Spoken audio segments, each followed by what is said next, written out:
আমাদের টিয়া পাখির ডায়েরি চ্যানেলের নিত্য নতুন রোমান্টিক ভালোবাসার গল্প পেতে ও শুনতে আমাদের চ্যানেলটিকে সাবস্ক্রাইব করে পাশে থাকুন। ধন্যবাদ। অ্যাকচুয়ালি ফেরার পথে বাস সবসময় জ্যামে পড়ে, এজন্য ফিরতে টাইম হতে অতিরিক্ত কিছু টাইম বাড়িয়ে বলেছিলাম। তবে আজ লাগ ভালো, জ্যাম ছিল না তেমন, এই জন্য হ্যাসেল ছাড়া টাইমের আগে চলে এসেছে। মামুনি খেতে পেয়েছে। মেজবা জবাব শেষে মায়ের দিকে তাকিয়ে কথাটা বলতে ঈশা বেগম ছুটলেন রান্নাঘরে। রান্না তখনও সম্পূর্ণ হয়নি, তরকারি শেষ, ঝোল টানা বাকি। ফাতিমাকে তারা দিলেন প্লেটে আলাদা করে সাদা ভাত বাড়ার জন্য, তার ছেলেটা আবার পোলাও খায় না। মেজবা ব্যাগ আর লাকেশ তাহসিনের কাছে দিল, ও নিয়ে ভিতরে রাখলো।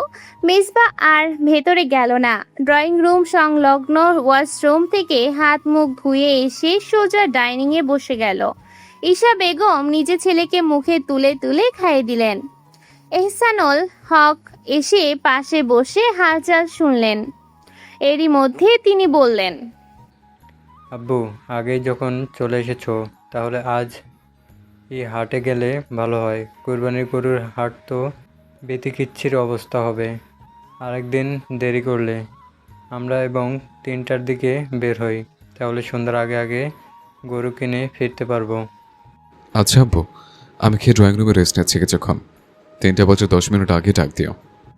মেজবা আর তার আব্বু ছোট চাচা হাট থেকে গরু কিনে ফিরেছেন এই তো কিছুক্ষণ আগে। নিচে প্রতিবারের মতো গোয়াল ঘর তৈরি করে রাখা ছিল, সেখানে গরু রাখার ব্যবস্থা করা হলো। একটা ছেলেকে গরুর দেখাশোনার দায়িত্ব রাখা হয়েছে। সকল ব্যবস্থা সেরে তারা উপরে আসলেন মাগরিবের আজানের পর। মেজবা ভীষণ ক্লান্ত, একে তো 8-9 ঘন্টার জার্নি, তার উপর আবার পরপরই বিনা বিশ্রামে হাটে যেয়ে গরু কিনে কয়েক ফাইল হতে সেটা বাসা পর্যন্ত নিয়ে এসে থাকার ব্যবস্থা করে দেওয়া। সবকিছু বলা চলে ও একা হাতেই সামলেছে। বাপ চাচার বয়স হয়েছে, তাদের দ্বারা এত খাটাখাটুনি সম্ভব নয়। মেজবা ড্রয়িং রুমে এসে সোজন সোফায় বসে পড়ল ধপ করে। বাসার মোটামুটি প্রায় সবাই নিচে গরু দেখতে গিয়েছে। বাপ চাচাদের এনার্জি অনেক, তারা আবার নেমেছে। শুধু মেজবার মামুনি আর ফুপু বোধ হয় রান্নাঘরে ছিলেন। মেজবা চেঁচিয়ে ডাকল, মামুনি এক গ্লাস পানি দিয়ে যাও। ডাকার 2 মিনিটের মধ্যেও কোনো সাড়া আসলো না, আর না তো পানি। মেজবা অধৈর্য হয়ে উঠে রান্নাঘরের দিকে পা বাড়ালো। ডাইনিং পেরিয়ে রান্নাঘর আর ডাইনিং রুমে প্রবেশের মাঝামাঝি দরজার কাছে আসতেই ভেতর থেকে গলার আওয়াজ শুনে থেমে দাঁড়ালো। চাপা কণ্ঠস্বর ওর মামুনির। আকশা, মা তুমি সারাদিন কিছু খাওনি, শুধু একটা আপেল। আজ সারাদিন কত কাজে ব্যস্ত ছিলাম জানো তো, এই জন্য তোমাকে বেড়ে দিতে পারিনি। তাই বলে তুমি একটু নিয়ে খাবে না মা? আসলে আমার খেতে ইচ্ছে করছিল না আম্মা, এই জন্যে খাইনি। খেতে ভালো লাগে না। এখন কয়টা খেয়ে নাও, না হলে তো শরীর খারাপ করবে। খাবো না আম্মা, খেতে মন চাইছে।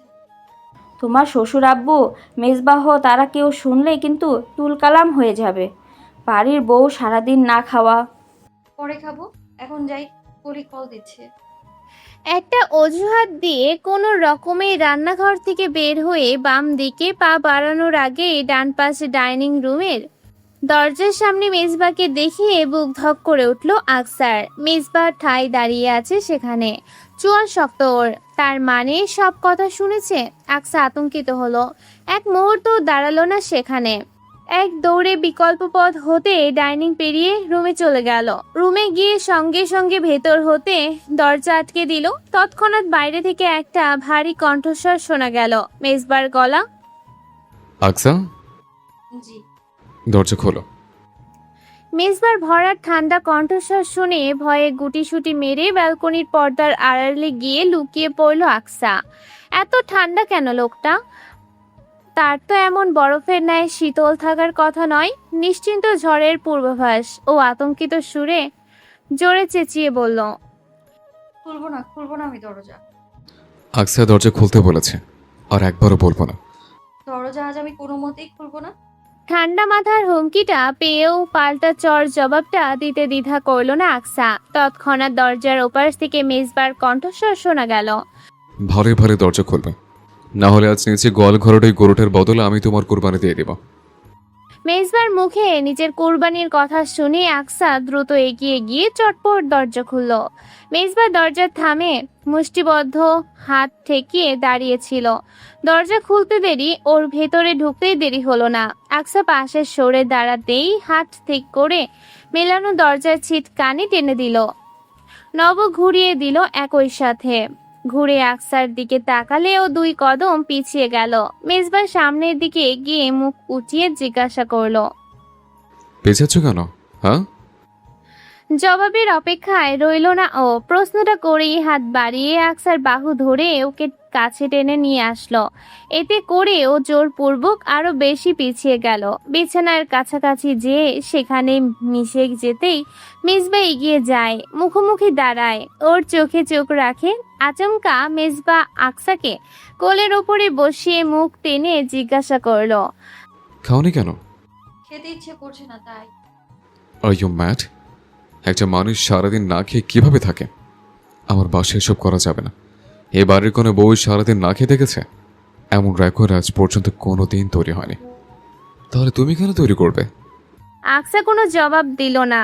মেজবা ওর কোমরটা নরমভাবে আরেকটু চাপ প্রয়োগ করে কাছে টেনে আনে, নিজের পেটানো শরীরের সাথে একদম মিশিয়ে নেয়।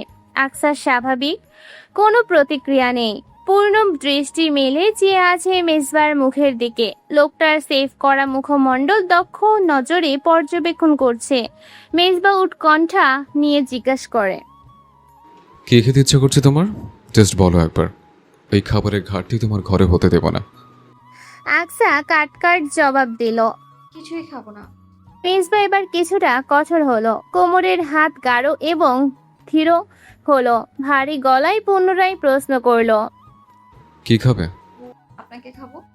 অসঙ্গতিপূর্ণ অশ্লীল কথাটা বলে সঙ্গে সঙ্গে নাক মুখ কুঁচকে এক হাতে মুখ চেপে ধরে তহবিহল হয়ে বসে রইল আকসা। এটা কি বলে ফেললো? তবে তার চাইতেও অবাক করা বিষয়, প্রথমবারের মতো মেজবাকে আশ্চর্য হতে দেখলো। মেজবা গম্ভীর মুখ করে সরু দৃষ্টিতে চেয়ে আছে ওর দিকে, বোধহয় কিছু বোঝার চেষ্টা করছে। কোমরের পেছন হতে হাতটা ধীরে ধীরে উপরে উঠে পিঠে গিয়ে ঠেকলো। সামনে থেকে ওকে বুকের সাথে মিশিয়ে নিয়ে মেজবা শুনতে পায়নি কেন যেন এমনভাবে পুনরায় জিজ্ঞাসা করলো, কি খাবে? আপনাকে। যতটুকু না লজ্জা শরম বেঁচে ছিল তাও ভেঙে একই জবাব দিল আকসা। মেজবা ঠোঁট চেপে কিছুক্ষণ তাকিয়ে রইল ওর চোখের দিকে, তারপর বলল, আমাকে পরে খাবে, আগে খাবার দাও। মেজবা পকেট হাতড়ে ফোন বের করলো, কল করে ওর মামুনিকে বলল, মামনি, রুমে 1 প্লেট পোলাও মাংস দিয়ে পাঠাও তো, তোমার বৌমার জন্য। ডাল কোনটা রান্না করেছ? মসুর? না, ওটা দিও না। তোমার বৌমার মসুর ডালে অ্যালার্জি, খেলে রাতে আর ঘুমাতে পারবে না। মেজবার কল দেওয়ার মিনিট 10 মধ্যে ওদের রুমের দরজায় টোকা পড়ল। রিমুকে দিয়ে খাবার পাঠিয়েছে নিশা বেগম। আকসাকে কোল থেকে নামিয়ে উঠে গিয়ে দরজা খুলে রিমুর হাত থেকে খাবার নিয়ে পুনরায় দরজা আটকে এসে বিছানায় বসলো মেজবা। প্লেটটা একপাশে রেখে হাত ধুয়ে আকসাকে বলল। আসো এদিকে। আকসা ওর পাশ ঘেঁষেই বসেছিল, আরেকটু সামনে এগিয়ে বসলো। মেজবা মাথা নেড়ে বলল, হুম, এইখানে নয়। আকসা ঠিক বুঝতে পারল না, জিজ্ঞাসা দৃষ্টিতে তাকিয়ে রইল মেজবার মুখের দিকে। ওর কথার অর্থ বোঝার চেষ্টা করতে ব্যস্ত হলো। এরই মধ্যে মেজবা বলে উঠল, কোলে এসে বসো, যেভাবে বসেছিলে মাত্র। আকসা খানিক চমকালো, কোলে যে বসতে হবে আবারও? লোকটা কি কোলে বসিয়ে খাওয়াবে নাকি? আকসা প্রশ্নোত্তর খোঁজারও সময় পেল না। ইতিমধ্যেই মেজবা নিজ দায়িত্বে সিদ্ধ হস্তে ওকে টেনে নিয়ে কোলের উপরে বসিয়ে দিয়েছে। ছোট বাচ্চাদের মতো মেজবার গলা 2 হাতে জড়িয়ে ধরে গুটিসুটি মেরে বাচ্চাদের মতো বসে রইল আকসা। প্লেটটা উড়ুর উপরে রেখে পোলাওর লোকমা মেখে আকসাকে খাইয়ে দিতে লাগলো মেজবা। লোকটা এত বড় বড় লোকমা দেয়। আকসার ছোট মুখে জায়গা করে নিতে পারে না লোকমাগুলো, অতিরিক্ত হয়ে যায়। গরুকে মানুষ যেভাবে ঘাস খাওয়ায়, জাবর কাটে, আকসাকেও যেন ঠিক একইভাবে খাওয়াচ্ছে মেজবা। খাসির মাংসের বড় বড় টুকরোগুলো আস্ত শুদ্ধ ওর মুখে ঢুকিয়ে দিচ্ছে। আকসা এক পর্যায়ে অতিষ্ঠ হয়ে বলল, আপনি কি আমাকে গরু পেয়েছেন মেজবা? গরু কেন ভাববো? মেজবা স্বাভাবিক প্রতিক্রিয়ার পাল্টা প্রশ্নটা করে। আকসা ওর গলাটা আরো শক্তপোক্ত ভাবে জড়িয়ে ধরে বলে, গরুকে যেভাবে ঘাস খাওয়া সেভাবে ঠেসে ঠেসে আপনি আমাকে পোলাও, মাংস, ডিম খাওয়াচ্ছেন। এরপর কি কোরবানি দেওয়ার ধান্দা? গরুকে যেমন ঘাস খাইয়ে তারপর কোরবানি দেওয়া হয়, সেভাবে আমাকেও পোলাও, মাংস খাইয়ে। হুম, তোমাকে কোরবানি দিব না, তোমাকে তো আদর করব। আদর শব্দটা শুনতেই আকসার কান ঝাঁঝা করে ওঠে। এটা এই লোকটার জাতীয় শব্দ, ঠোঁটকাটা বৃষ্টি কথাবার্তা। আকসার মুখের দুই পাশ গরম হয়ে যায়, মুখ নুয়ে ফেলে। মেজবার এক হাত ওর কোমরে বিচরণ করছিল, সেটা এক জায়গায় ধীর স্থির করে ওর নত মুখের কাছে মুখ এগিয়ে ফিসফিস করে বলল। আদর নিবে না? আকসা কোনো জবাব দিল না। খাওয়া প্রায় শেষ, আর খাবে না ও। ওই প্লেটে হাত ধুয়ে সেটা সরিয়ে কেবিনেটের ওপরে রাখে মেজবা। এখন রুমের বাইরে যাওয়ার ইচ্ছে নেই, বের হলে তখন প্লেট রান্নাঘরে রেখে আসবে। আপাতত থাকুক এখানে। পাশ থেকে হাত বাড়িয়ে তোয়ালে টেনে হাত মুছে নিল ও। এরপর আকসার দিকে নজর দিল। আকসা বসে বসে লোকটার কার্যকলাপ দেখছে। আচমকা আকসাকে ওভাবে কোলে তুলে নিয়েই উঠে দাঁড়ালো মেজবা। শূন্যে ভেসে আছে বুঝতেই আকসার হাতের বাঁধন পাকাপোক্ত হলো। ওজন কি বাড়েনি তোমার? কেন?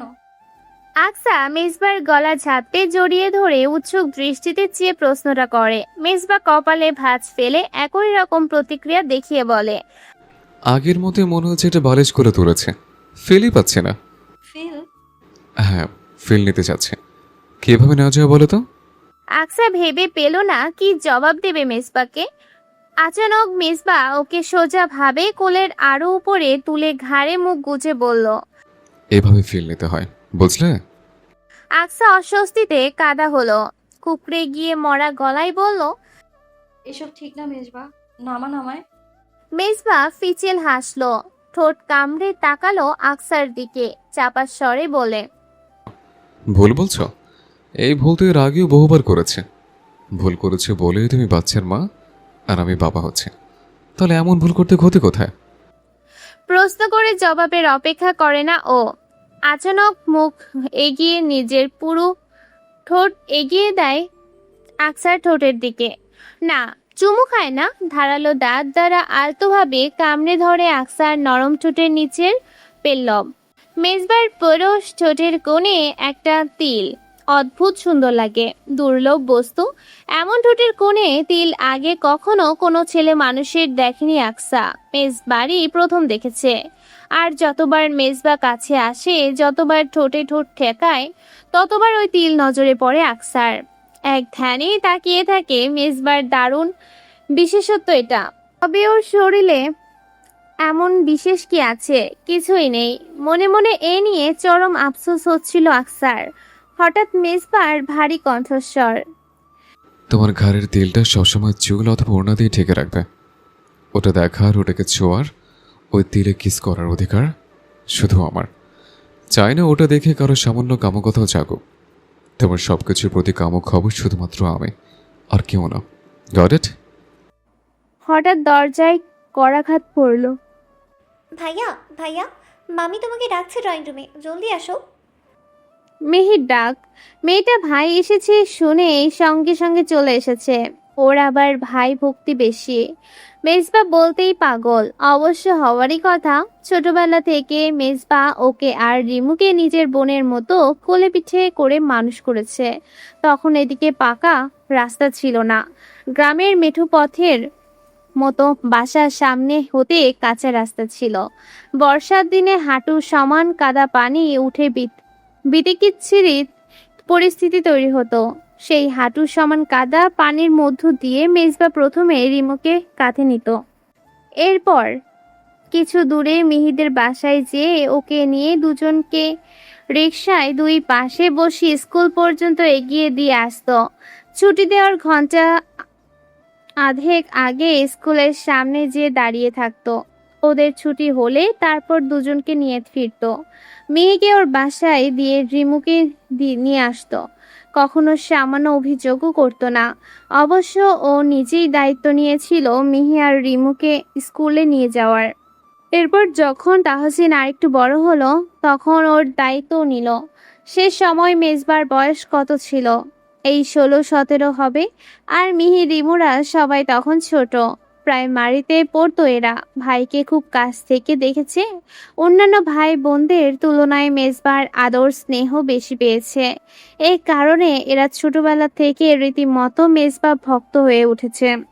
তাদের বড় ভাই একটা সময়ের পর রুক্ষ এবং কঠোর ব্যক্তিত্বের হয়ে গেলেও তারা মেজবার মাঝে সব সময় তাদের আগের ভাইকেই খুঁজে ফিরে। আর অল্প কিছু মুহূর্ত একসাথেই রুমে থাকলে বোধহয় আকসা আর মেজবার মধ্যে আরও অতিরিক্ত কিছু হয়ে যেত। তবে সেটা আর সম্ভবপর হলো না। মেজবা আকসাকে চট করে কোল থেকে নামিয়ে দিল। এমনকি আকসা বুঝে ওঠার আগে ওকে কোল থেকে নামার জন্য প্রস্তুত হওয়ারই সময় দিল না লোকটা। এরপর খুব তাড়া দেখিয়ে বিছানার বাম দিকে অপাঙ্কে ন্যায় পড়ে থাকা সেলফোনটা তুলে পকেটে ঢুকিয়ে দিল মেজবা। রুম থেকে বের হওয়ার আগে একবার দরজার কাছে দাঁড়িয়ে পড়ল। ঘাড় ঘুরিয়ে এক নজর আকসাকে দেখে বাইরে বেরিয়ে গেল ও। রাতের খাবারটা আজ সবাই একসাথে বসেই খেয়েছে। পরিবারের একজনও বাদ যায়নি আজ। সবাই ড্রয়িং রুমে একত্র। বরাবরের মতো ডাইনিং টেবিলে সবার একসাথে জায়গা না হওয়ায় মিহি রিমুরা সোজাসুজি ড্রয়িং রুমের সোফায় বসে খাচ্ছে। অবশ্য ওরা ড্রয়িং রুমে সোফায় বসে টিভি দেখতে দেখতে আরাম করে খেতেই বেশি স্বাচ্ছন্দ্য বোধ করে। বাবা চাচাদের খাওয়া নিয়ে কঠোর নিয়ম নীতি থাকার পরও এমন সুযোগ পেলে ওরা হাতছাড়া করতে চায় না। তাই ডাইনিং টেবিলে সবার জায়গা হচ্ছে না শুনে সবকটা সুরসুর করে সোফায় গিয়ে বসেছে। আকসাও যেতে চেয়েছিল কিন্তু ওর শ্বশুরের কড়া নির্দেশ, আজ ডাইনিংয়ে সবার সাথে বসে খেতে হবে। তার ছেলে বউটা ঠিকমতো খাওয়া দাওয়া করে না, এমন নালিশ বেশ কয়েকবার পেয়েছেন তিনি। এবার কঠোর হাতে এই অনিয়ম দমন করতে নেমেছেন। আকসার পাতে বেশ কয়েক পিস সলিড গরুর মাংস তুলে দিলেন ওর শ্বশুর আব্বু। আকসা সবটুকু খেতে পারল না, বরং যা দেয়া হলো তার অর্ধেকের বেশি পাশের চেয়ারে বসা মেজবার পাতে তুলে দিল ও। মেজবা ঘাড় ঘুরিয়ে চোখ রাঙিয়ে তাকালো ওর দিকে। তবে আকসার অসহায় মুখখানা দেখে এবেলায় ছাড় দিল, বেশি জোরাজুরি করল না। কয়েকদিন পর বাড়িতে ফেরার আজ প্রায় অনেক রাত অবধি বাপ চাচা আর দুলাভাই কাজিনদের সাথে ড্রয়িং রুমে বসে গল্প আড্ডা চলল মেজবার। এরই মধ্যে ওঠার চেষ্টা করেছিল আসর থেকে, কিন্তু ওর আব্বু খোশ মেজাজে বসিয়ে দিয়েছিলেন ছেলেকে। কতদিন পর একমাত্র ছেলেটাকে কাছে পেয়েছেন তিনি, ছাড়তে কি চান? মেজবার অবশ্য ধ্যান ছিল অন্যদিকে। গল্প আড্ডায় শুরুর 1.5-2 ঘন্টা গভীর মনোযোগ দিয়ে মগ্ন হলেও এখন আর মন বসাতে পারছে না। ওর মন তো অন্যদিকে। বারবার দেয়াল ঘড়িতে সময় দেখছে, রাত বাজে 12:30 উপরে। মেজবা এবার বলেই ফেলল, আব্বু চাচু ঘুমাবে না তোমরা? আর আব্বু তুমি তো রাত জাগছো কেন? তোমার এমনিতেই প্রেশার হাই থাকে অল টাইম, বেশি রাত জাগলে ক্রিটিক্যাল সিচুয়েশনে পড়বে। সে তো তুমি আজ এতদিন পর বাড়ি ফিরলে তাই। মেজবা ওর আব্বুর কথা সম্পূর্ণ করতে দিল না, এক প্রকার জোর করে তাদেরকে ঘুমাতে পাঠিয়ে দিল। বাকিরাও চলে গেল ভেতরে। তারা যেতেই মেজবা জোরে শ্বাস টানলো, এরপর উঠে পড়ল দ্রুত। এমনভাবে রুমের দিকে পা চালালো যেন খুব তাড়া আছে ওর, ট্রেন মিস হয়ে যাবে ভাবখানা এমন। আকসা আলমারি থেকে কিছু নতুন কাঁথা কম্বল বের করেছিল। আজ খুব বৃষ্টি হয়েছে, এখনো ঝিরিঝিরি বৃষ্টি পড়ছে বাইরে। মেঘের গর্জন শোনা যাচ্ছে, দূরে কোথাও বাজ পড়ছে ঘন ঘন। আকসার বাজ পড়ার শব্দে ভয় লাগে, বুক কেঁপে ওঠে প্রতিবার। ও বারবার বুকে ফু দিচ্ছে, দোয়া দরুদ পড়ছে। মেজবা এসে পরনে থাকা অলিভ স্যান্ডো গেঞ্জিটাও টেনে খুললো। আকসা আর চোখে তা দেখে ব্রু কুচকিয়ে ফেললো। এই শীতল আবহাওয়ায় কারোর মাথা খারাপ না হলেও খালি গায়ে থাকে। লোকটার কি শীত করছে না?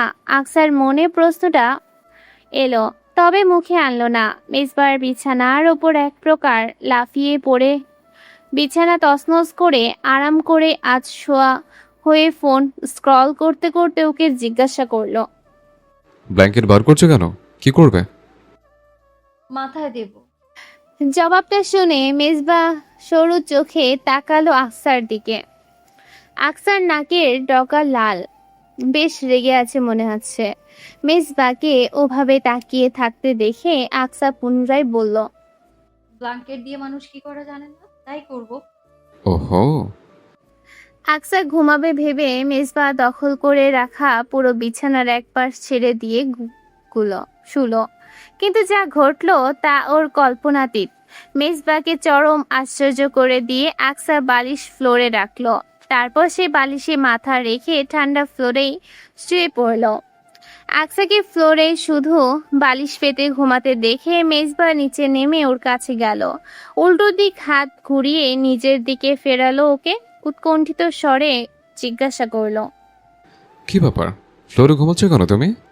এমনি আমার ফ্লোরে ঘুমানো অভ্যাস। আগে তো এই অভ্যাস ছিল না। আগে ছিল না, তবে রিসেন্ট হয়েছে। বেবি পেটে আসার পর থেকে ফ্লোরে না ঘুমালে শান্তি লাগে না, শরীরে জ্বালা পোড়া হয়। এই অভ্যাস পরিবর্তন করতে হবে। ফ্লোরে ঘুমাবে না, এতে তোমার ফিজিক্যাল প্রবলেম হবে। দেখি, উঠে এসো। মেজবা ওকে নেওয়ার জন্য হাত বাড়িয়ে দিল, কিন্তু আকসা পাল্টা হাত না বাড়িয়ে আরো জবুথবু হয়ে শুয়ে বলল, আহা, আপনি বিছানায় গিয়ে ঘুমান, আমি এইখানেই ঠিক আছে, বিছানায় ঘুম হবে না আমার। মেজবা পড়ল মহা মুসিবতে। বাড়িতে দেওয়া হাত মুঠো করে ফেলল। বাইরে বৃষ্টির তোড় বাড়ছে ক্রমশই। ঝিরে ঝিরে বৃষ্টি ধীরে ধীরে মুষলধারে ঘন বর্ষায় পরিণত হচ্ছে। বোধহয় সারা রাত ধরে চলবে বর্ষণের এই তীব্রতা। ঠান্ডাও বাড়ছে। এই ভয়াবহ ঠান্ডায় এই মেয়ে নাকি ফ্লোরে ঘুমাবে। ভয়াবহ একটা রোগ না বাঁধে ক্লান্ত হবে বলে মনে হচ্ছে না।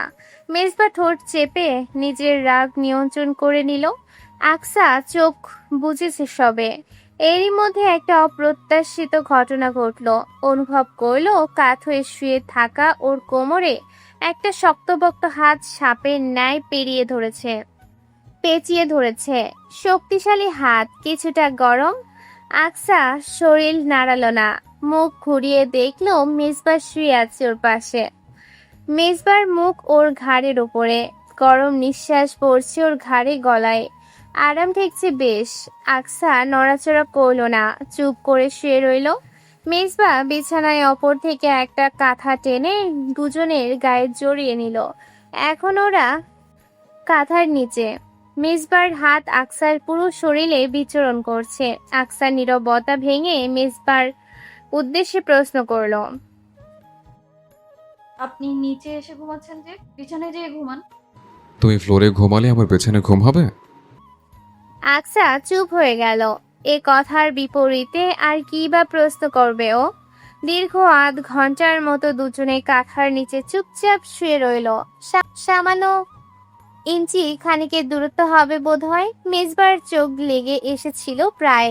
হঠাৎ চিকন কণ্ঠস্বরটা কানে এলো, খিদে পেয়েছে। মেজবার ঘুম কাতুরে চোখ তৎক্ষণাৎ খুলে গেল। আকসা হাঁসফাঁস করছে। মেজবা উদ্গ্রীব হয়ে জিজ্ঞেস করলো, কি হয়েছে তোমার? খিদে পেয়েছে। মেজবা উঠে বসলো, রুমের লাইট অন করলো, আকসাকে কোলে তুলে নিয়ে বিছানায় বসিয়ে দিয়ে বলল, তখন যদি ঠিকমতো খাবারটুকু খেতে, তাহলে এখন আর ক্ষুধা লাগতো না। এখন কি খাবে তাই বলো। যা খুশি। মেজবা উঠে গেল। এখন সবাই গভীর ঘুমে। কাউকে বিরক্ত না করে রান্নাঘরে গিয়ে খাবার নিয়ে আসতে হবে। খুবই রিস্কি কাজ। মেজবা তবু বিনা দ্বিধায় গেল। আকসার পেট জ্বলে যাচ্ছে ক্ষুধার চোটে, আর ধৈর্য ধরে বসে থাকতে পারছে না ও। মেজবা ফিরল মিনিট 10 মধ্যে। খাবার গরম করে আনতে সময় লেগেছে। আকসার সামনে এনে ধরতেই ওর নাক সিটকে বলল, কি এনেছেন এটা? কেন, খাসির মাংস আর পোলাও।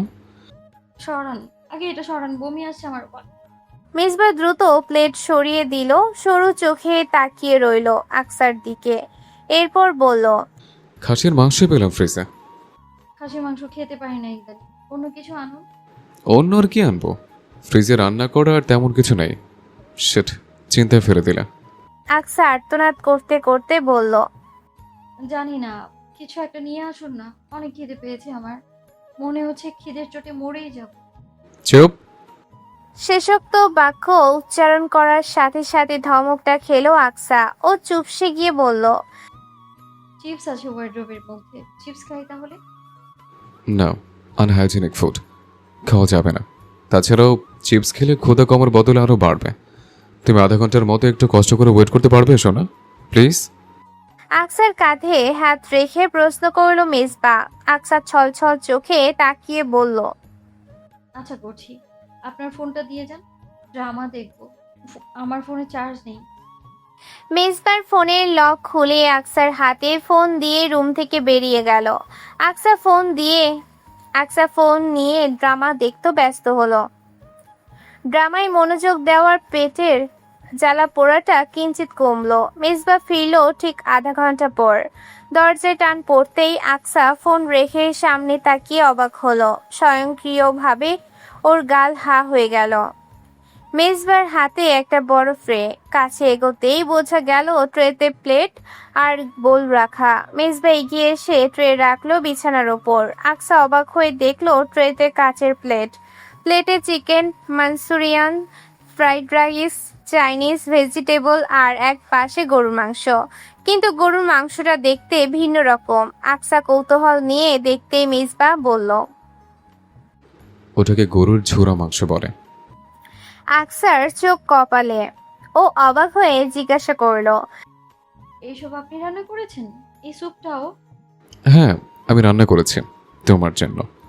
এই স্পেশাল রান্নার বিনিময়ে তোমার আমাকে কি দেওয়া উচিত? আকসার ঠোঁটের কোণে এক চিলতে হাসি। মেজবা ওর দিকে তাকিয়ে থেকে ব্রু নাচিয়ে বলল। হুম। আকসা প্রশ্নের কোনো জবাব দিল না। বসা থেকে হাঁটু ঠেকিয়ে আরো খানিকটা উঠে বসলো। মেজবার গলা জড়িয়ে ধরলো। এরপর আচানক ওর ছোট একটা চুমু খেতেই মেজবা জাপটে টেনে ধরলো ওকে। ওর গলায় একটা গাঢ় চুমু খেয়ে কানের কাছে মুখ এগিয়ে ফিসফিস করে বলল, আসো, তুমি খাবার খাওয়ার আগে তোমাকে খাই। মেজবা বোধ হয় আকসাকে আজ সত্যি খেয়ে ফেলতো, কিন্তু এর মধ্যে বাধা বিপত্তি দেওয়ার জন্য দরজার ওপারে হাজির হলো মিহি। ও বাইরে থেকে ডাকছে, ভাইয়া, ও ভাইয়া, একটু দরজাটা খুলো, এমার্জেন্সি। মেজবা ভাবলো কি না কি হয়েছে। ও তড়িৎ আকসাকে কোল থেকে নামিয়ে উঠে গিয়ে দরজা খুললো। দেখলো মিহি হাসি হাসি মুখ করে দরজার সামনে দাঁড়িয়ে আছে। ওর হাতে একটা তরকারির বোল। মেজবা ব্রু কুঁচকে প্রশ্ন করলো, কি হয়েছে? এই যে এটা নাও।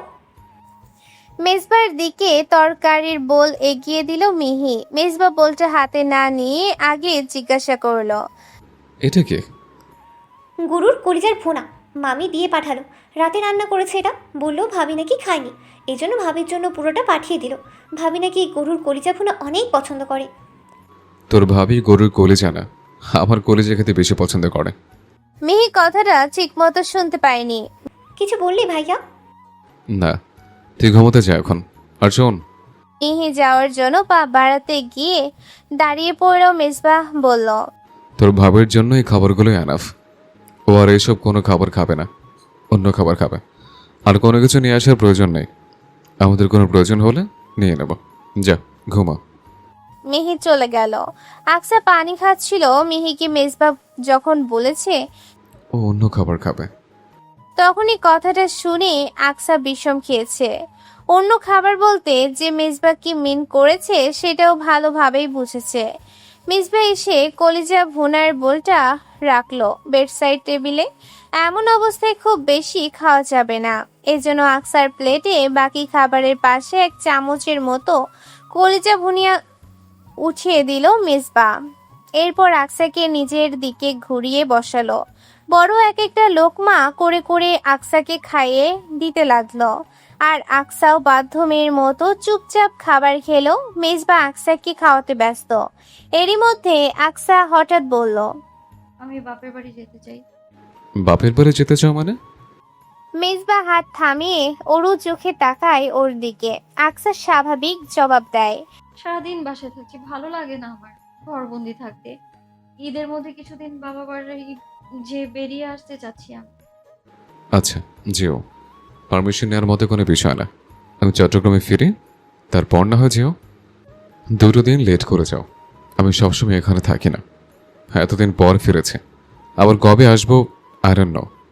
তাহলে তুমি কিভাবে এখন আমি থাকাকালীন বাবার বাসায় চলে যাও? আমি এত কিছু জানি না, বাসায় যেতে চাই আমি। মন টিকছে না আর। তাছাড়াও আপনার শ্বশুর বাড়িতে তো আপনাকে ঈদের দ্বিতীয় বা তৃতীয় দিন প্রতিবারের মতো ইনভাইট করবেও। যদিও আগের ঈদে আপনার যাওয়া সম্ভব হয়নি, এবার তো আছেন। আমি আগে বাসায় চলে যাব, আপনি না হয় আমন্ত্রণ দিয়ে আসলেন, এসে আমার সাথে কিছু সময় কাটালেন। রিয়েলি আকসা, তোমার সাথে সময় কাটানো আর তোমাকে কাছে রাখা সেম বিষয় না তো, তাই না? হ্যাঁ, তুমি বাবার বাসায় যেতে পারবে, এটা নিয়ে আমার কোনো নিষেধাজ্ঞা নেই। কিন্তু আমি এখানে থাকাকালীনই কেন? আর তোমার বাসায় যে আমি জাস্ট দুপুরে আর রাতে খেয়ে ফিরে আসবো, আর রাতগুলো? আকসা ঠোঁট কামড়ে তাকায় মেজবার দিকে। লোকটা কি বোঝাতে চাইছে সেটাও ভালো করেই বুঝেছে। বুঝতে পেরেও শয়তান চাপলো জানোর ঘাড়ে। নিরীহের ন্যায় মুখ করে বলল, থাকলেন না হয় আমার ছাড়া 2 রাত। এ আর এমন কি, এমনিতেও তো আমাকে ছাড়া কত রাতই কাটান। আর আপনাকে তো আপনার শাশুড়ি আর শালা কত রিকোয়েস্ট করে ওই বাসায় রাতটা থাকার জন্য অন্তত। কিন্তু আপনি তো থাকেনই না। আপনার নাকি আবার এদিকে কত কাজ। ঠিক আছে, কাটালেন না হয় শ্বশুর বাড়িতে রাতটা, না হয় নাই থাকলেন। আমাকে ছাড়া এখানে একা ঘুমোবেন। আকসা কথাগুলো বেশ মজার সহিত বলে ঠোঁট চেপে হাসি আটকে আকসার দিকে তাকালো।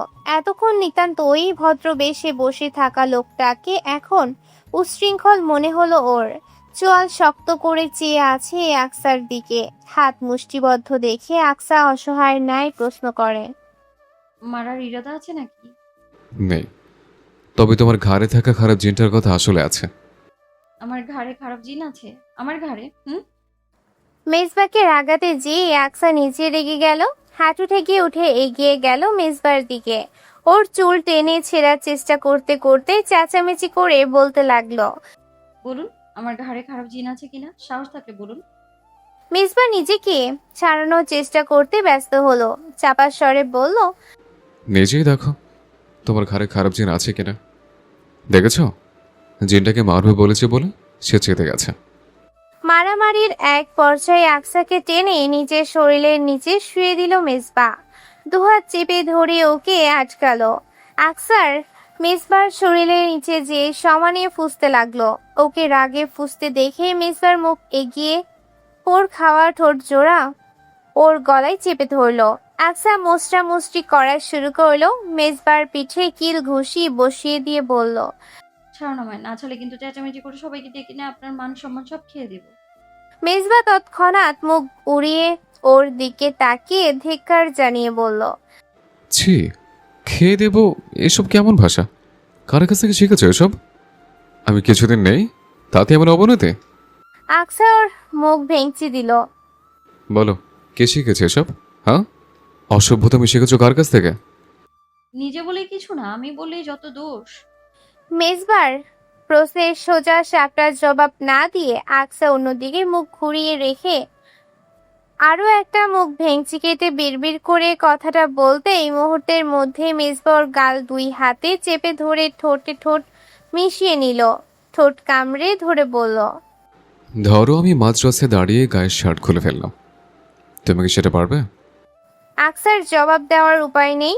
ওর অষ্টদয় মেজবার দখলে। তবে ও যেভাবে বড় বড় চোখ করে তাকালো তাতে বোঝা যাচ্ছে এই কথাটা শুনেই ও লজ্জায় সিটিয়ে গেছে। এহেন কাজ ওর পক্ষে করা একেবারেই অসম্ভব। মেজবা ওর ঠোঁট ছেড়ে দিয়ে বলল, পারবে না, কারণ আমি পুরুষ আর তুমি নারী। আমাদের অনেক কাজ তোমরা চাইলেও করতে পারো না। নারী পুরুষ সবার কাজের ধরন এক এক রকম। আমি তোমাকে খেয়ে ফেলতে চাইলে তুমি আমাকে খেয়ে দেবে, এটা কেমন কথা? বেয়াদব মেয়ে, ভালো হও। মেজবা উঠে বেড সাইড টেবিল হতে বেনসনের প্যাকেটটা নিয়ে ব্যালকনির দিকে পা বাড়াচ্ছিল। উদ্দেশ্য সিগারেট আত্মসাৎ করা। মেজবা থেমে গেল হঠাৎ। পেছনে ফিরে আঙ্গুল তুলে আকসাকে উদ্দেশ্য করে বলল, আর আমি থাকাকালীন এই বাপের বাড়ি জ্বর ভূত মাথা থেকে ছেড়ে ফেলো, না হলে না হলে কি? ফলাফল খুব খারাপ হবে। কি বাচ্চা হবে? মজা করে প্রশ্নটা করে আকসা হো হো করতে হাসিতে ফেটে পড়ল। মেজবা রীতিমতো ত্যক্ত বিরক্ত অতিষ্ঠ হয়ে ঘর ছেড়ে ব্যালকনিতে চলে গেল। আকসার শ্বশুর বাড়ির সামনের রাস্তার ওপারে 2-3 বাড়ি পরে প্রতিবেশী মোল্লা বাড়ির একটা মেয়ে আছে, ওর নাম শিরিন।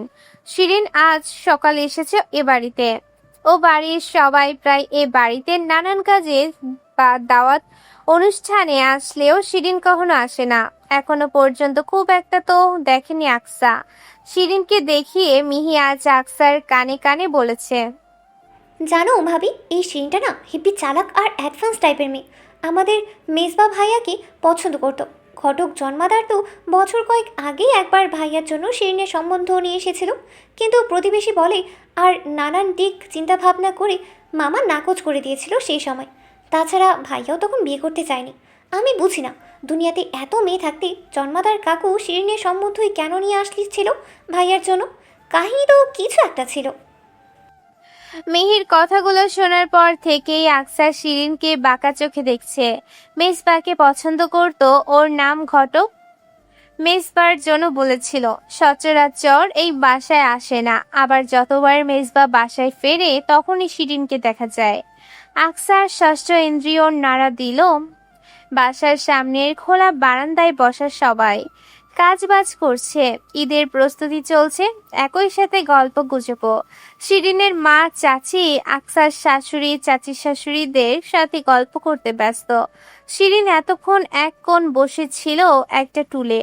আকসার কোনো কাজ নেই, কেউ করতে দিচ্ছে না ওকে। সেও বিপরীত প্রান্তে একটা টুলে বসে আমসত্ব খাচ্ছে। এই সময় মেজবাকে দেখা গেল গোয়াল ঘর থেকে বের হয়ে আসতে। গরুর দেখভাল করা ছেলেগুলো নিষ্ঠার সাথে দায়িত্ব পালন করে না, গরুকে ঠিকমতো খাবারটাও খাওয়াতে পারছে না। তাই মেজবা গিয়েছিল গরুর খাবার প্রস্তুত করতে, সেটা করেই ফিরেছে। হাত পা নোংরা ওর, উঠোনে শেষ মাথায় একটা চাপ কল। ফ্রেশ হতে হবে মেজবার। আকসাকে দেখেও দেখলো না ও। অসুস্থ অবস্থায় ওকে দিয়ে কখনোই চাপকল থেকে পানি নেবে না মেজবা। মিহির রিমু বিছানো মাদুরে বসে লুডো খেলছিল ফোনে। মেজবা এগিয়ে এসে বলল, মেহি, আয় তো, কল চাপ দে একটু, হাত পা ধোবো। মিহি ওঠার আগে ওর থেকে হাত 3 দূরে বসা শিরিন দ্রুত উঠে এগিয়ে এসে বলল, ভাইয়া চলুন, আমি করে দিচ্ছি কাজটা। আপনি হাত মুখ ধুয়ে নেবেন। মেজবা ভদ্রতার সূচক হেসে শিরিনের সাথে গেল। আকসা দূর থেকে বসে দেখছে শিরিন কলের হাতল চাপছে, আর মেজবা কল থেকে পড়া পানিতে হাত মুখ ধুচ্ছে।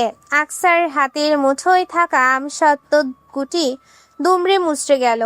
শিরিনকে কল পাড়ে মেজবার জন্য পানির ব্যবস্থা করতে দেখে আকসার সঙ্গে সঙ্গে বসা থেকে উঠে গেল, সোজা কলপাড়ের দিকে গেল। ওপরে উঠে শিরিনকে হাত দিয়ে ঠেলে সরিয়ে দিল। শিরিনের হাসি হাসি মুখ মলিন হয়ে গেল মুহূর্তের মধ্যেই। মুখ কালো করে একপাশে দাঁড়িয়ে থাকা চোখে দেখতে লাগলো। আকসা কলের ডান্ডায় চাপ দিতেই মেজবা হাত কুচিয়ে ঠান্ডা চেপে ধরে ওকে থামানোর চেষ্টা করে বলল, কি করছো? প্রেগনেন্ট তুমি, এমন অবস্থায় পরিশ্রমের কাজ কেন করছো? ছাড়ো আকসা, রুমে যাও, গিয়ে রেস্ট নাও। আকসা কল ছাড়লো না, বরং আরো শক্ত করে ডান্ডা চেপে ধরে ওর কর্মকাণ্ডে হতচকিত মেজবার দিকে কটমট চোখে তাকিয়ে দাঁতে দাঁত চেপে শক্ত গলায় বলল, এই ভিলায় কোনো মাহরাম নারী অথবা কোনো পুরুষের অভাব পড়েছে তো, এই কারণে আমারই বাধ্য হয়ে আসতে হলো। আকসা গায়ের সবটুকু জোরে লাগিয়ে কলে প্রেসার ফেলল। পানি অতিরিক্ত পরে মেজবার পোশাক আশাক সব ভিজে গেল। মেজবা হতবাক হয়ে তাকিয়ে দেখতে লাগলো আকসাকে। আকসা পারলে চোখ দিয়ে মেজবাকে গিলে ফেলে। কল ছেড়ে ও শিরিনের দিকে তাকালো। শিরিন ঠোঁট উল্টে চোখ অসহায় ভাব এনে নিরীহ বেশে দাঁড়িয়ে আছে দেখে আকসার শরীরের রন্ধে রন্ধে আগুন জ্বলে উঠল ও রুক্ষ স্বরে বলল, আরে তুমি জি ভাবিপু। তুমি আমার সাথে আসো। আকসা হুকুম জারি করে উল্টো দিকে ঘুরে সোজা পথে হাঁটতে শুরু করলো। শিরিন ভয়ে ভয়ে বাধ্য মেয়ের মতো আকসার পিছু পিছু গেল। উঠোনের মেঝের শোরগোল পেরিয়ে আকসা বাড়ির পেছন দিকের পুকুর ঘাটের কাছে এসে দাঁড়িয়েছে। পিছু ফিরল ও দেখলো শিরিন ওর পেছনে দাঁড়িয়ে হাতের নখ দ্বারা অপর হাতের নখে আঁচড় কাটছে। আকসা একবার অবজ্ঞা সহকারে ওকে পা থেকে মাথা অবধি দেখলো, তারপর বলল, বয়স কত তোমার? জি ভাবিপু। জিজ্ঞেস করেছি বয়স কত তোমার? এই 17-18 হবে, তাই না? জি। শিরিনের চোখের পাতা কাঁপতে লাগলো।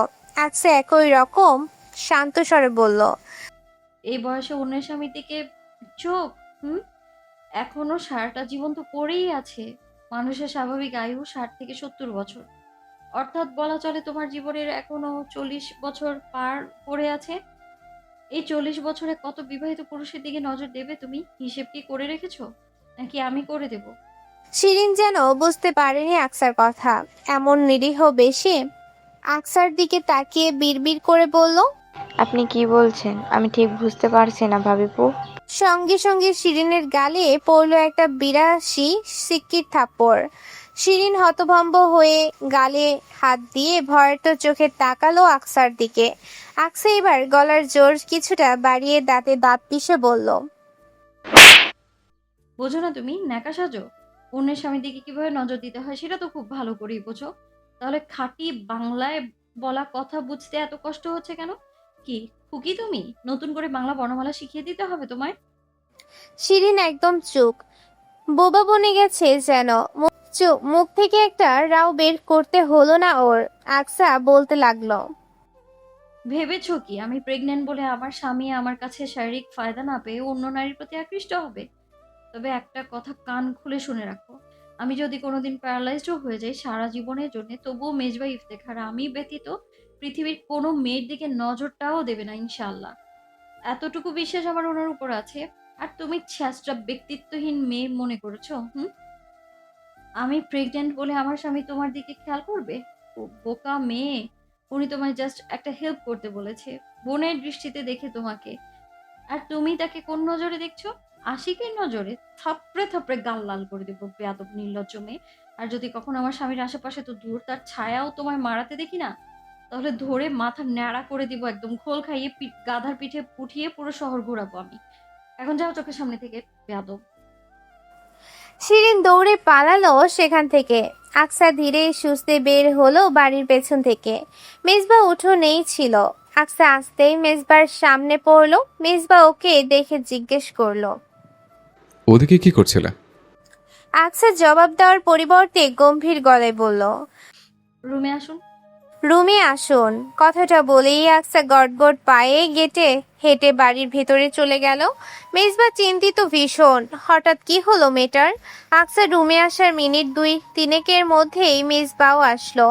আকসা যেভাবে সোজা হয়ে বিছানায় বসেছিল ওভাবেই বসে রইল। মেজবা এসে ঘরে পরা স্লিপার খুলে বিছানায় উঠে আকসার মুখোমুখি বসে চটপটে গলায় জিজ্ঞেস করলো, কি হচ্ছে আকসা? হঠাৎ রুমে ডাকলে কেন? মিস করছিল নাকি? মেজবার মুখের ফিচিল হাসি দেখে আকসার জমে থাকা রাগ আরো তত্তর করে বাড়ল। ও আচানক আকসার কলার টেনে ধরল। অপ্রত্যাশিত এমন ঘটনার জন্য মেজবা প্রস্তুত ছিল না। ভরকালো ও। আকসা দাঁতে দাঁত চেপে বলল, রুমে ডাকবো না? বাইরে পুরো বাড়ি ভর্তি মেয়ে মানুষ, আপনার ওখানে কি? এ সময় আপনি থাকবেন রুমে, বাইরে বের হবেন কেন আপনি? মেয়েরা দেখে সিডিউস করবে আপনাকে, সেগুলো নিতে খুব মজা লাগে আপনার, তাই না? ছি ছি, তবা তবা, কি বলো?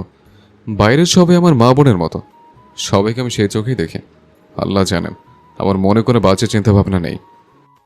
আপনি বোনের নজরে দেখলেও সবাই তো আপনাকে ভাইয়ের নজরে দেখে না। ওই যে শিরিন, শিরিন কি করেছে? ওই মেয়েটা সুবিধার না, ওর নজর একদমই ভালো না। জেনে শুনে বিবাহিত পুরুষের দিকে নজর দেওয়া মেয়েরা কি ভালো হয়? এত মানুষ থাকতে ও আপনাকে পানি দিতে গেল আর আপনিও ড্যাং ড্যাং করে ওর সাথে চলে গেলেন। আমি তো জাস্ট হাত মুখ ধুতে গিয়েছিলাম। কেন যাবেন আপনি? হ্যাঁ, কি প্রয়োজন? দরকার হয় সারাদিন ওরকম কাদা মাখা অবস্থায় থাকবেন, তবু কেন যাবেন? একজন নন মাহরাম মেয়ের সাথে কেন যাবেন আপনি? যতই বোন ভাবুন, কার মনে কি চলে আর কি ইন্টেনশন থাকতে পারে সেটা তো আর আপনি জানেন না। শুনুন একটা কথা, আমাকে দুর্বল মেয়ে মনে করবেন না একদম মেজবা। আপনাকে আমি বিশ্বাস করি, কিন্তু শয়তানের ধোঁকাকে নয়। আপনি ভালো মনে করে এক পায়ে এগুলেন, দেখা গেল শয়তান শয়তানি করে আপনাকে ধোঁকা দেওয়ার চেষ্টা করলো। আর সৃষ্টিকাল হতে এ পর্যন্ত শয়তানের ধোঁকা হতে কয়জন বাঁচতে পেরেছে? আপনার ইন্টেনশন পিওর থাকলেও শয়তানের নয়। শিরিন একটা শয়তান মেয়ে। ওর সাথে যদি আপনাকে আর কখনো দেখি না, তাহলে আকসা সামনে নিরীহ বেশে বসে থাকা মেজবার চুল আরো জোরে টেনে ধরলো, দাঁতে দাঁত পিষে বলল, বলুন, শিরিন নামে পৃথিবীর কোনো মেয়ে নেই। আমি কোনো শিরিন নামে কাউকে চিনি না। আর যদি কেউ শিরিন পরিচয়ে আমার সামনে এসে দাঁড়ায়, তাহলে তাকে আমি হিজড়া মনে করবো এবং একই সাথে লাথিও দেবো তাকে। পোষার শালিক যেভাবে বুলি আওড়ায়, মেজবাও সেভাবেই অসহায় ন্যায় আওড়ালো। শিরিন নামে পৃথিবীতে কোনো মেয়ে নেই। আমি কোনো শিরিনকে চিনি না। আর যদি কেউ শিরিন পরিচয় আমার সামনে এসে দাঁড়ায়, তাহলে তাকে আমি হিজড়া মনে করব এবং একই সাথে লাথিও দেব। আজ ঈদের দিন। আকসা উঠেছে সকাল 10টায়। ইদানিং ও দেরিতে ঘুম ভাঙে, তবে কেউ ডাকে না ওকে। যতক্ষণ না ওর ঘুম পরিপূর্ণ হয় ততক্ষণ ওর রুমের আশেপাশেও কেউ সামান্য একটা শব্দও করে না। মেজবাব ভোরেই উঠে বাপ চাচাদের সাথে ঈদের নামাজ আদায় করতে গিয়েছিল। আকসা নিভু নিভু চোখে তখন দেখেছে একবার। 10টার পরে যখন ঘুম থেকে উঠেছে তখন ফ্রেশ হয়ে বাইরে বের হয়ে দেখলো মেজবা ড্রয়িং রুমে দুলা ভাইয়ের সাথে বসে গল্প করছে। জেমি আপু আর আফসান ভাইয়ার আজ দুপুরে এখানে দাওয়াত। বাকি আত্মীয়রা সবাই রাতে আসবেন। জেমি আপু অন্য সোফায় মিহি, রিমু আর তাহসিনের সাথে বসে। সবাই ইতিমধ্যে গোসল করে নতুন জামা পরে নিয়েছে। নতুন পোশাক বলতে ঈদের দিন সকালে পরার মতো সাধারণ কমফোর্টেবল যাকে বলে। আকসা গিয়ে ওদের পাশে বসলো। মেজবা ওকে আগেই দেখেছে। আকসা ওখানে যেয়ে বসতেই আয়ান তার মামিকে দেখে চঞ্চল হলো, কোলে যেতে চাইলো। জ্যামি উঠে গিয়ে আফসানের কোল থেকে আয়ানকে নিয়ে হাঁটতে হাঁটতে বারান্দায় গেল। আয়ানকে বারান্দায় জানালায় ঝোলানো গাছগুলো দেখাতে ব্যস্ত হলো ও। তখনই পেছন থেকে ওর কোমরে একটা পুরুষালী হাতের উপস্থিতি টের পেয়ে ঘাড় ঘুরিয়ে তাকিয়ে দেখলো মেজবা দাঁড়ানো পেছনে। লোকটার পরনে সকালে সে সফেদ পাঞ্জাবি, হাত ঘড়ি এখনো খোলেনি। আকসা আপাতত মস্তক মেজবাকে দেখছিল। মেজবা ফিচেল হেসে ফেললো ওর এমন চাহনি দেখে। দিনের বেলাতে চোখ দিয়ে গেলে হবে নাকি ভাই? রাত এখনো পড়ে আছে। আকসার কান ঝাঁঝা করে উঠল। লাজুক মুখ লোকাতে বারান্দার জানালার দিকে আরো ঘুরে দাঁড়ালো। আয়নের সাথে কথা বলার ব্যস্ততা দেখালো। মেজবা কিছু সময় এক পাশে দেয়ালে হেলান দিয়ে দাঁড়িয়ে দেখলো ওকে। এরপর উল্টো পথে ড্রয়িং রুমের দিকে পা বাড়িয়ে বলল, আয়ান সোনাকে জেমি আপুর কাছে দিয়ে রুমে এসো তো একটু। কেন? কাজ আছে একটা, এসো বলছে। আয়ান বাবুকে নিয়ে আসি? না, ওকে রেখে আসো। কেন? সাথে নিয়ে আসলে কি সমস্যা? মেজবা তড়িৎ ঘুরে দাঁড়ালো। আকসার খুব কাছে এগিয়ে গিয়ে ওর কানের নিকটে মুখ এগিয়ে নিয়ে দাঁতে দাঁত চেপে ফিসফিসিয়ে বলল, তুমি কি চাচ্ছ তোমাকে আয়ান সোনার সামনে আদর করে আর বাচ্চাটা এসব দেখুক? হ্যাঁ? আকসা লজ্জায় চোখ মুখ কুঁচকিয়ে মুখ নুয়ে ফেলল। দ্বিতীয়বার আর তাকালো না মেজবার দিকে। আয়নকে জেমি আপুর কাছে দিয়ে সবে ঘরে এসেছে আকসা। দরজা আধ খোলা দেখে ভেতরে উকি দিল ও। একটা অবাক করার দৃশ্য চোখে পড়ল। যেই লোক সচরাচর কখনো মিষ্টি জাতীয় খাবার খায় না, সেই লোক বিছানার ওপরে পা উঠিয়ে আসন মুড়ে বসে পায়েস খাচ্ছে। এই পায়েস আকসা গতকাল রাতে শাশুড়িকে অনেক অনুনয় বিনয় করে ঈদের দিন সকালে সবার খাওয়ার জন্য বানিয়ে ফ্রিজে রেখেছিল। পায়েসের বাটিটা দেখে বিষয়টা খেয়াল হলো আকসার। ও নিঃশব্দে হেঁটে গিয়ে মেজবার সামনে দাঁড়ালো। মেজবা ওকে দেখে খাওয়া বন্ধ করে তাকালো। আকসা ঠোঁট টিপে হেসে বলল, কি হলো? খাওয়া কেন বন্ধ করলেন? শান্তিতেই তো খাচ্ছিলেন। আমি এসে বুঝি খাওয়ার ব্যাঘাত ঘটালাম? হুম, না, ব্যাঘাত ঘটাবে কেন? সামনে এক বিশাল মিষ্টি থাকতে যৎসামান্য মিষ্টি খাওয়া যায়? আকসার প্রথমেই বুঝতে পারেনি মিসবার কথা। ভ্রু কুচকে ব্রেন প্রেশার দিয়ে বোঝার চেষ্টা করলো ও। মিসবার এই কথার অর্থ বোঝা মাত্র ওর হাতের বাহুতে আলতো করে একটা ঘুষি মেরে আকসা লাজুক হেসে বলল। অসভ্য একটা। মেজবা উঠে দাঁড়ালো। ওর পরনে আপাতত পাঞ্জাবিটা নেই, শুধু পাজামা আর সাদা গেঞ্জি। ওই স্ট্যান্ড আলনার উপর থেকে পাঞ্জাবিটা টেনে এনে গায়ে চাপালো। এরপর আকসার মুখোমুখি দাঁড়িয়ে ওর কাঁধে হাত রেখে কপালে একটা চুমু খেয়ে বলল। ঈদ মোবারক স্নুপির আম্মু। কার আম্মু? আকসা হতভম্ব হয়ে জিজ্ঞাসা করতেই মেজবা ফিচেল হেসে ওর চোখে চোখ রেখে জবাব দিল। স্নুপির আম্মু? স্নুপি কে? এই যে, আমার একটা বিশ্বাস আমাদের মেয়ে হবে, সেই হিসেবে স্নুপি হচ্ছে আল্লাহ দিলে আমাদের অনাগত কন্যা সন্তান। তোমার আমার ভালোবাসার স্মারক। মেজবা আকসার পেটে হাত রেখে সে শক্ত কথাটুকু ওর কানে ফিসফিসিয়ে বলতেই আকসা ওর গলা জড়িয়ে ধরে ঘাড়ে মুখ গুজে কাটতে লাগলো। মেজবা ওর মাথায় হাত বুলিয়ে দিতে দিতে নরম গলায় বলল। কাঁদছো কেন সোনা? আনন্দে। আনন্দে কি এভাবে কাঁদে? মেজবা আকসাকে সরিয়ে এনে বিছানায় বসে ওকে কোলের ওপরে বসিয়ে দিল। আকসার গলা জড়িয়ে ধরে গলায় মুখ ঘষল আলাদ করে। মেজবা আকসার কোমরে হাত রেখে ওর কাণ্ড দেখছে আর হাসছে। আকসা আর চোখে তাকায়। আজকাল কি লোকটা একটু বেশি হাসছে না? আকসা জিজ্ঞাসা করে। আপনি ইদানিং এত বেশি হাসি খুশি থাকেন কেন মেজবা? আগে তো ছিলেন না। তুমি বুঝবে না সোনা। বুঝিয়ে বলুন না। বুঝিয়ে বলেই তো বুঝতে পারবো। যখন একটা মানুষের লাইফে সব হ্যাপিনেস থাকে, তখন তার সে হ্যাপিনেস চোখে মুখে ফুটে ওঠে। এক্সাম্পল, আমাকে দেখে নাও। আপনার লাইফে এখন সব হ্যাপিনেস আছে? হ্যাঁ। সেগুলো কি কি? আকসা কৌতূহলী হলো। মেজবা ওর কোমরে রেখে হাতটা আরো কারোভাবে পেঁচিয়ে ধরে বলল। এই যে তুমি, তোমার হাসি খুশি মুখ আর আমাদের অনাগত সন্তান, এই তোমার সব হ্যাপিনেসের রিজন। আচ্ছা মেজবা, একটা কথা জিজ্ঞেস করি। করে ফেলো। আপনি তো আমাকে ভালোবাসেন না, তখন ঘৃণা করতেন। তাহলে বিয়ে কেন করেছিলেন পরিবারের জোরাজোরিতে? তোমাকে একটা সিক্রেট বলি। কি? অ্যাকচুয়ালি তোমাকে আমি ফ্যামিলির ফোর্সে নয়, বরং নিজ ইচ্ছেতে বিয়ে করেছিলাম। কেন জানো? কেন? কারণ আমি তোমাকে কখনো ঘৃণা করিনি। হ্যাঁ, তোমার উপর সাময়িক রাগ ছিল, রুড আচরণ করেছে এ কারণে, কিন্তু ঘৃণাটা কখনোই আসেনি। কেন আসেনি মেজবা? আকসা কৌতূহলী হলো আরো। অস্থির হয়ে জিজ্ঞাসা করলো। তোমাকে একসময় ভালোবেসেছি আমি। তুমি আমার প্রপোজাল রিজেক্ট করেছ, সেটাও মেনে নিতাম। কিন্তু তুমি আমাকে সেদিন রাস্তার ওপর অপমান করেছিলে, যেটা আমাকে এমনভাবে আঘাত করেছিল যে সেই কারণে দীর্ঘদিন রেগেই তোমার থেকে দূরে ছিলাম। কিন্তু একটা কথা কি জানো, আমরা যাদেরকে ভালোবাসি তাদের কখনো ঘৃণা করতে পারি না। এই কারণে তোমাকে আমি কখনো ঘৃণা করতে পারিনি। আমার একটা ধারণা ছিল, তোমাকে যদি বিয়ে করে তাহলে আমি নিজের আগের সত্তা ফিরে পাবো। অ্যান্ড অ্যাট লাস্ট হয়েছেও সেটা। এখন আমার মাঝে সে 7-8 বছর আগের মেজবা ইফতেখারকে দেখতে পাচ্ছ? এসব তোমারই কারণে। তুমি না হয়ে অন্য কোনো মেয়ের সাথে বিয়ে হলে বোধহয় আমি সেই কঠোর অল টাইম রুড মেজবা ইফতেখারই রয়ে যেতাম। কথাটা বলেই মেজবা হো হো করে হাসতে লাগলো। এই কি সেই গম্ভীর চুপচাপ স্বভাবের লোকটা? এই মেজবা ইফতেখারকে আকসা যেন চিনতেই পারে না। লোকটা এখন অনেক হাসে, কারণে অকারণে হাসে। যখন তখন এসে আকসার পেটে আঙ্গুল দিয়ে আলতো করে খোঁচা মেরে মজা করে, হাত বুলিয়ে দেয় গল্প করে ওর সাথে। সেই 7-8 বছর আগের মেজবা ইফতেখারকে আকসা যেন সত্যি আবারও ফিরে পাচ্ছে। ও গলা জড়িয়ে ধরে বসে থাকে। মেজবা ওর চোখে চোখ রেখে বলে। জান আমার। হুম।